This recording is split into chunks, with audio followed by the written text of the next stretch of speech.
Welcome to Dark Horizon Creations. I'm Mike. This time we're taking a look at the Star Wars, the Vintage Collection Rogue One Imperial Stormtrooper by Kenner.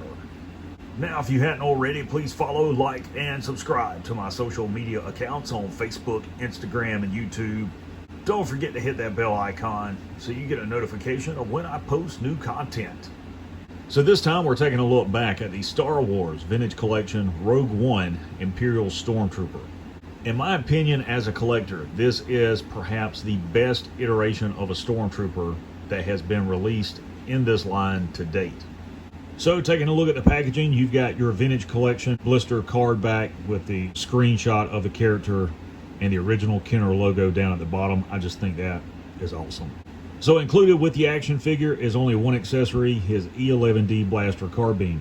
And unfortunately, this action figure does not include a holster for the E11. And it's very frustrating because some of the figures do include holsters for the blasters and some don't. And that is something, in my opinion, that Hasbro should have standardized a long time ago with all of the figures. If they include a weapon, they include a holster. On the back of the packaging, you've got your obligatory product shots of the other figures in this wave. Here we have the Rogue One Imperial Stormtrooper outside of the packaging. And as you can see, this is a really nice looking action figure. So let's bring him in closer so you guys can see the attention to detail on his armor. And one thing that is immediately apparent is they use two different tints of white on the armor. There's a gloss pearl white that you see, shoulder armor, biceps, forearm, his thigh and leg armor, shin armor, as well as on his helmet. Then there is a matte off-white that they use on the torso armor, his belt, his codpiece, as well as on the back of the belt, the butt plate, top of the torso armor. And you know, it's just a really nicely designed action figure.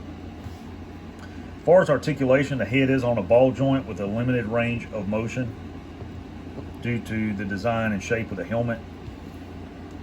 Forward and lateral movement at the shoulder, bicep rotation.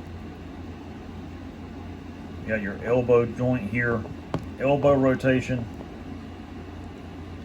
wrist rotation, and wrist pivot as well.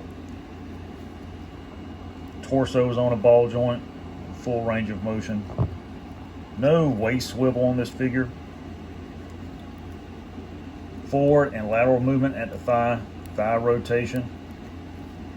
Double jointed knee, lower leg rotation, and his foot will pivot. A really, really cool figure. Now let's talk about accessories. He does include his E11D blaster carbine. Only real paint apps there on the ejection port. No warping. You can see it does include the glow rod attached to it. Extended power pack on this side. And again, no holster for his blaster. And that's really disappointing, because if he wanted to carry a larger weapon, he couldn't holster this. And I don't know if there's any third-party sellers out there who possibly 3D print holsters for their weapons, but that would be something to look into if you're interested in it. Now for comparison, I'll bring out a couple of different figures. First and foremost, I'll bring out the carbonized Stormtrooper from The Mandalorian. You can see how they look together. And I'll bring out the Black Series 3 3/4 inch Scarif Shore Trooper Squad Leader. You can see they look really cool together. And last of all, here's the Vintage Collection Death Trooper. And they look really good together. Overall, this is an awesome action figure. If you're a collector, you definitely want to add these guys to your collection, particularly if you're into troop building as I am, and you use them for dios and toy photography. I must say I am partial to the original 5 POA Stormtrooper from Rogue One due to the removable chest armor. I think it was a really cool design, really nice action figure. There's no comparison between those and the Vintage Collection figures when you're using them for dios and toy photography due to the super articulation, and that's what makes these figures stand apart. So there you have the Star Wars, the Vintage Collection Rogue One Imperial Stormtrooper by Kenner.